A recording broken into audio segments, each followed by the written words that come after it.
All right, hello everybody, Raw Lucario here. Welcome on back to another figure review. I have now got a new figure for the background, I think.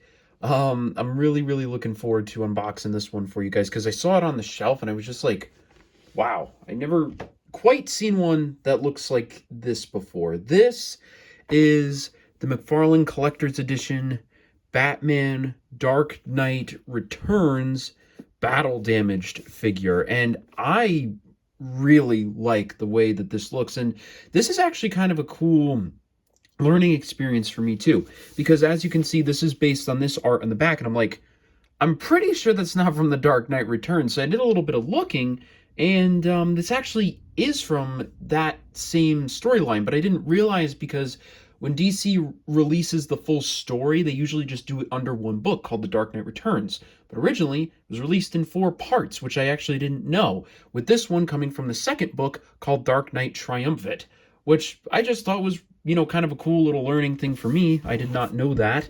But yeah, let's talk about the figure itself. This looks really great. It comes with a fair amount of accessories here, one of which being the street lamp, which will help my background expand a little bit, so I'm really happy about that. This bat line I'm really hoping is bendable, because if not, that's going to suck. But otherwise, I'm really excited to see what we've got going on in here, so I'm going to go ahead, get him out, and then we'll take a better look at him. Okay, so here we go. We got the figure fully out of the box.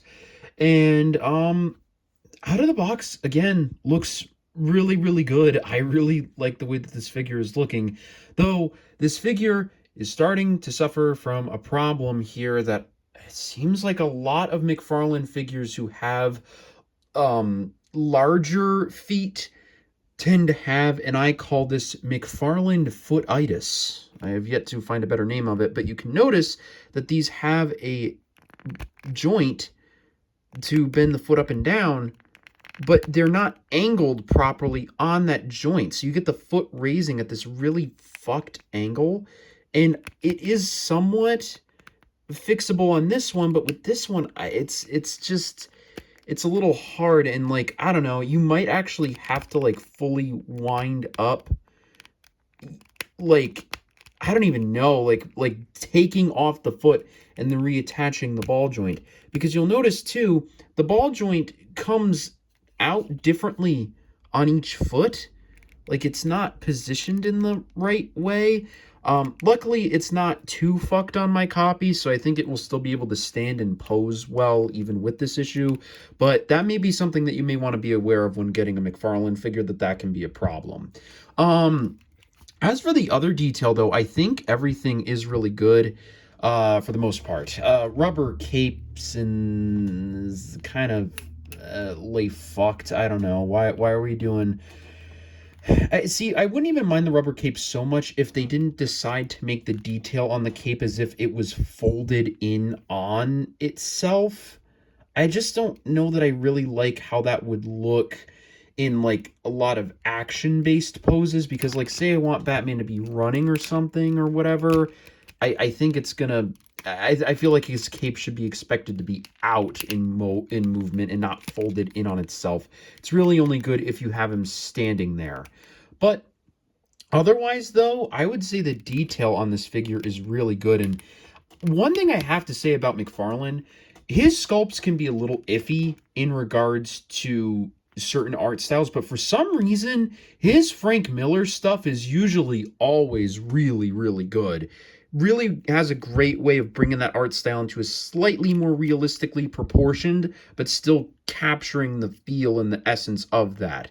And what might be kind of hard to tell with this batsuit is that with the plastic color that they've chosen, it's not just a gray, it's like a slightly muted gray, with like maybe just like a tiny bit of brown mixed in there, or dark gray, and it kind of makes it look dirty a little bit. I mean, obviously not as good as it would if you were to go in and paint it, but out of the box, it's pretty solid. And then as for the scratch marks, well, yeah, I would prefer there to be some blood detail in there, because, I don't find it realistic that you could have this much of a tear here on the suit and among other places and not there be any sort of scraping. It is true to the art. At least as far as I can tell, the art didn't actually have any blood in it, which, I mean, unless the versions that I've seen have been edited that out, which is really good. And one other thing that may be a little hard for you to notice, but if I turn the camera slightly, you'll notice that the bat symbol is actually fully molded onto the chest and placed on top of it. It's not just painted on there, which is really, really nice, and it's textured differently than the rest of the suit, so it gives it this really nice feel to it. And then this face sculpt, man, oh my goodness, this is really, really good face work. Way better than I typically expect to see from McFarlane. Yeah, just, I mean, really, I'm really blown away, because I usually don't see McFarlane face sculpts wind up looking this good. But like I said, man, when it comes to The Dark Knight Returns, for some reason, McFarlane just knows how to fucking do it, and I really, really appreciate it. There's a little bit of a sheen on the eyebrows just due to the paint that they chosen, which isn't the best, but it's okay. It's fine. I can live with it. And you got like this really cool, like he has like dirt on his face and stuff, and he's got gaps in between his teeth. Like, it looks really, really good, and that's not to take away from the rest of the detail in here. I mean, even the boots are molded, and it's just really, really good all around. And then as for the posability on this guy, it's about what I would expect from a McFarlane figure, though you can actually get up to the face. Typically can't do that with the McFarlane, so that's good. He's got full swivel here, arm swivel, can go up that far, down that far, bend in. Elbow joints are a little stiff, but otherwise it's okay.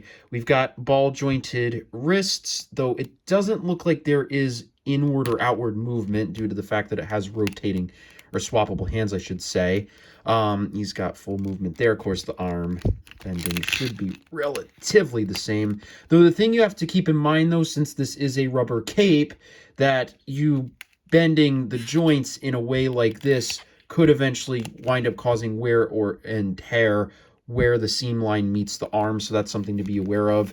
He does have not really a waist swivel, but more of a chest swivel, which I think is fitting, though, and it does look like there is some waist swivel in there, but it's really hard to work out with the utility belt being in the way, and there is no ab crunch, unfortunately, so can't really get a whole lot there, but you can at least kind of lean him forward and back.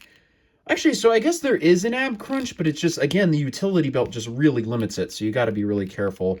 You do have rotating leg joints there, though I personally don't find myself having much need for that. You can get a really solid spread there with the legs.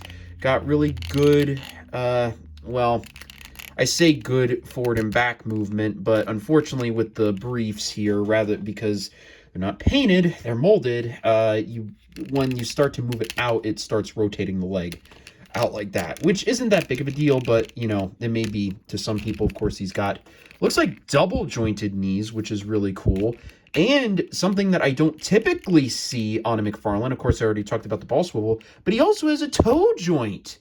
And it has really good posability. You really rarely see these on McFarlane's, so that's really a nice treat to see. So it's going to be really easy to hit some action-based poses here, though you might have to work at the joints a little bit because they are a little stiff out of the packaging. But you could even, you know, try and keep in mind that this is a battle damage thing, have some sort of, you know, something like this going on, and then hit the toe bend there. And yeah, you can easily hit some really cool posing with this. And again, the battle damage just really gives it a nice look. And I'm really, really happy to see that here. Though standing it up could be a little bit of an issue if you try to pose it too much. So you may just want to just keep that in mind. But I'm sure you could figure something out if you worked at it hard enough. It does stand up on its own pretty easily as long as the legs aren't spread too high. But even then, just like a wall or something, I'm sure, can give you the leanage that you need in order to get that done. So, yeah, and actually, well, okay, you fell over as I said that, but my point is it works. It's serviceable, and you can get it done. And if you can't, McFarlane has started learning their lessons and has started including freaking stands. How hard is it to include stands with your figures? I don't know. And they're not like the ones from the New Batman Adventures wave, which, while they did work, because they had the waist clip around them, it did compromise some detail if you wanted to pose. But something like this gives you way more range of posing, and it's way easier, though of course it could wind up stretching the hole at the bottom after a certain amount of time, and you do have to be careful to not proportion too much weight off the stand. But otherwise, you can hit some really, really good poses with it. And speaking of accessories, let's just get this out of the way. He also comes with a deluxe McFarlane Collector's Edition card with the art on the front, and then on the back, the data profile there, which I will zoom in, and you can pause that if you'd like to read it. I did read it. It's, see, a lot of blank space here. I mean, if you're gonna make a card not have this much text, you could, I don't know, increase the font size so that way it takes up more room, but who am I to judge? Otherwise, though, this really, really great looking, really works well. Of course, I won't be using the stand in my display because it would kind of fuck up everything that I have going on in the back there, but it is really nice, and it just does have the DC logo on there. Otherwise, it's pretty plain. I do think, though, I will be using the stand just for ease of showing you him for the rest of this review. Now, as for accessories, he comes with quite a few, and oddly enough, these hands were the ones they chose for the packaging, which feel very bizarre. He's got a really gripping sort of hand, or outreaching. Like, I used it. It could be used for like, oh, I've hurt myself sort of deal. So that's a good hand here. But this fucking hand, this shit, oh my goodness. I mean, you could envision this in a couple of ways, right? I mean, because these are batterings in between each of his fingers. Maybe he's going to get ready to throw them out. But I more so envision him using this as a knuckle duster, considering he's one between each finger. And it is really, really good. And then as for this face, while having a Bruce Wayne head sculpt is really cool, and I do like it, not everybody is going to like it. And in all honesty, it's probably not how I'm going to display my figure. So all we have to do is pop this off if we can. And this bastard's really stuck on there. Okay, there we go. And you'll notice this is our ball joint for the head. And we get this alternate Batman head sculpt here. Again, really nicely detailed. He's got a little bit of his teeth showing there. And he also has some black design in there, kind of give him a little bit of a cel-shaded look. And I dropped the head. Shit. Here we go. Now all we have to do, pop this on, and pop this on. It's a little difficult, actually. Surprisingly, I was expecting this to be easier than it is. Is it on yet? No. Shit. McFarlane, right as I start giving you praise, you give me something that pisses me off. Come on here. All right. Did we get it? No. Fuck. All right. Hold on 1 second. I can get this. I can't tell if it's on, to be entirely honest with you, but that's what the head looks like. I think it looks really cool. Again, it's molded really, really well, and I really like the look of it here, and I think Okay, give me 1 second. Okay, got it in. That was kind of a bitch to do, in all honesty. I do have to admit, McFarlane doesn't typically do swappable heads. It's not very common, so I guess in the grand scheme of things, I guess I can't be that surprised. But what I had to do, I had literally had to like put his head upside down like this and then press down on it until I heard a click, which ordinarily wouldn't be that big of a deal. But when he has pointy bat ears that could probably be very easily dented or broken off, as a matter of fact, this ear looks like it could have received a little bit of damage. That is not great. Like at all. That is really fucking stupid and bad. And yeah. It seems like McFarlane overall is improving, I have to say. Like with each figure that I look at, except for that fucking crocodile bastard up there, everything does seem to be going better for McFarlane for the most part. But there are definitely still some issues that I do think need to be worked out. Otherwise, though, not terrible. Now, let's talk about the other main accessories we have here, we have this wire, which unfortunately, while it is bendable, it is not posable. Really should have just been a metal wire to get it to keep its shape, because now what the fuck can I do with this? I mean, so I know he does have a hand specifically designated for holding this, I think, but let's just, I mean, you probably would have something like this, right? Would be my thought. And then you would have the bat thing up like this, which you can get it to work, I guess, but I don't know. It does look a little off, doesn't it? And then the second it unhooks, uh-oh, stinky time. That really, really, really, really could have used some fucking metal wiring to get that to stay. Real damn shame that they didn't do that. That really sucks, but what are you going to do about it, I guess? And otherwise, though, I mean, it's fine. I probably will try to find a way to incorporate it because it's the only bat line that I have, but could have been a little bit better, to be entirely honest. But otherwise, though, I'm happy with the look of it. It looks fine. This is a bitch. This light stand here, because watch what happens if we just place it on anything abnormally. Okay, of course, now it's fucking fine, but watch this. There we go. Yep. Huzzah! Yep, there we go. Yep, there it goes. Haha, yes. The thing that its entire purpose is to fucking sit there doesn't do it. It just falls over. Granted, it's not as bad as that McFarlane playset that I took a look at a while ago. You can get it to stand. But I mean, how hard is it to make a piece of plastic where its entire purpose is to stand there? Why is that such a difficulty? And if it is such a difficulty, why include it? Why is this here if it can't fucking stand?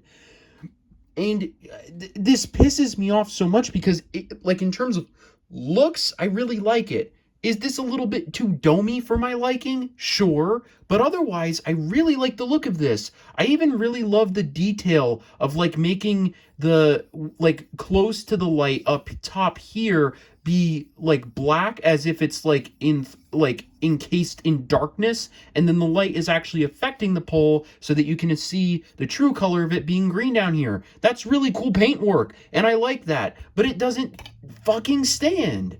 And that's really annoying because I really wanted to have it like here, but it won't do that. And I can't do anything about it, really. I mean, except for, I mean, I could probably hook it, or I guess I could do that, and that's fine. Because it really does add a really nice level of detail there, but it just kind of sucks that it's fucked over so much. Because I expect every time I move my camera, or every time I hit this or whatever, it's gonna go somewhere. But it's okay. It's better than I would have hoped. But now we have two sets of hands here. Now I'm not gonna bother showing each one, but you've got two gripping hands and then two punching hands. Luckily, McFarlane saved me the trouble of doing the most in unique hands on there. They're fine. I mean, you need these, right? And I think, again, like for the gripping hand, it's meant more so for the rope itself, so that if you wanted to have him holding it, you could, but it does not really seem to work unless you are gripping the line itself.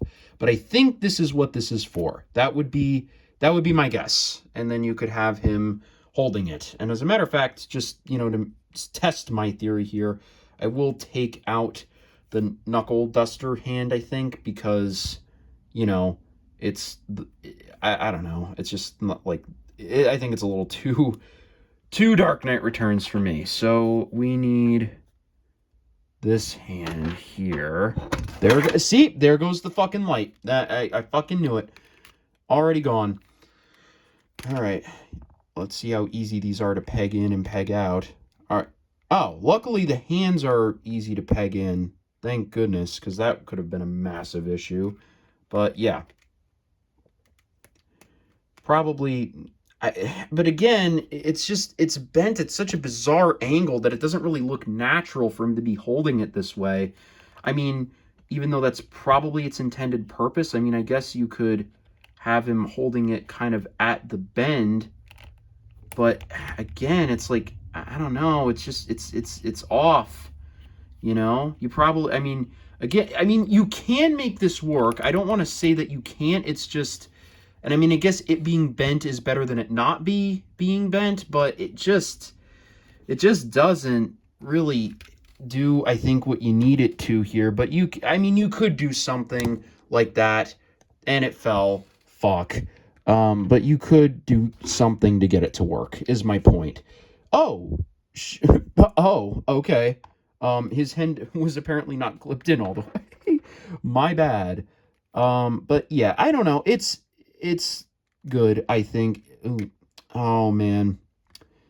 See, and I thought McFarlane was good with swappable hands, but apparently not. I'm gonna have to do this bullshit again to get it to, and I don't even think I did it properly. I mean, maybe I did. I don't know. No, shite. I shouldn't, like, see, it probably could be fixed by just either filling in the hole a little bit here, or by sand, and well, no, I mean, you can't really sand down the peg. That would be if it was too tight. But yeah, I mean, unfortunately here, it's, I shouldn't have to do that with my figures, I guess is my point more than anything. Like, why should I do that? It just is, it's now, I feel like, loose. Again, McFarlane figures do have their issues. But I have to say, while this figure does have, like, issues, right? I'm not, like, it does have problems. Again, like, I mean, that popping off that easily should not be the case. But I feel like overall, we are definitely stepping into the right direction here. We've got really good paintwork, decent molding, really good posability, and there we go. That hand clipped in well. Like, we've got some good stuff going on here. And I mean, this figure, in terms of looks, in terms of posability, is really great. The main issues that I have are with the accessories, which, granted, are issues, definitely problems. That fucking light is an abomination, that needs to die. But otherwise, though, fuck, and there goes Croc. Okay, Croc is now fucking doing what he wants. Otherwise, though, the figure itself, like, there is a good base here. There is a really good base. And in all honesty, I think if, like, fuckery like this and this lamp were not included, I could probably give it a higher rating. I'm not even kidding. Like, this could have a better rating from me if these were not included. Like, I could probably give this package like a 9 if it weren't for these things. But because they are included and they are a part of the figure set, this is alone enough for me to fucking bring it down one peg. The fact that this shit refuses to stand. Absolutely refuses, when its job is to do that. It's to stand there. I think I'm going to give this figure an overall rating of 7.5 out of 10. I think that's where it belongs. 7.5 feels good. I think that's where it needs to be. I'm happy with that rating because of these accessories. And it's a damn shame because, like I said, this could easily be an 8.5 or a 9 for me if it was just the figure with the bonus Bruce Wayne head and the accessories. I could have given it way higher, but otherwise, as it stands right now, that's where I'm putting it. But, you know, I do really like this overall, and I think I'm gonna stop ranting now before you guys click off if you haven't already. But anyways, I do hope that you guys did enjoy this video. If you did, please be sure to leave a like, comment, and subscribe. And just to kind of let you guys know a little bit about what's going on if you didn't catch it, I have started streaming once monthly for the most part here, as of, I think, As of when I'm uploading this, there should be a stream this same Saturday as of when I'm uploading this, because I recorded a week before. But yeah, I really have been enjoying doing that. If you guys have been enjoying those too, please feel free to drop in. Usually will be the first or second Saturday of the month moving forward, and I might try, if you guys like them, to fit in more streams into my schedule, but I'm just kind of soft testing that right now. But otherwise, that's about it. Hope you guys enjoyed, and I hope to see you all in the next one. Bye.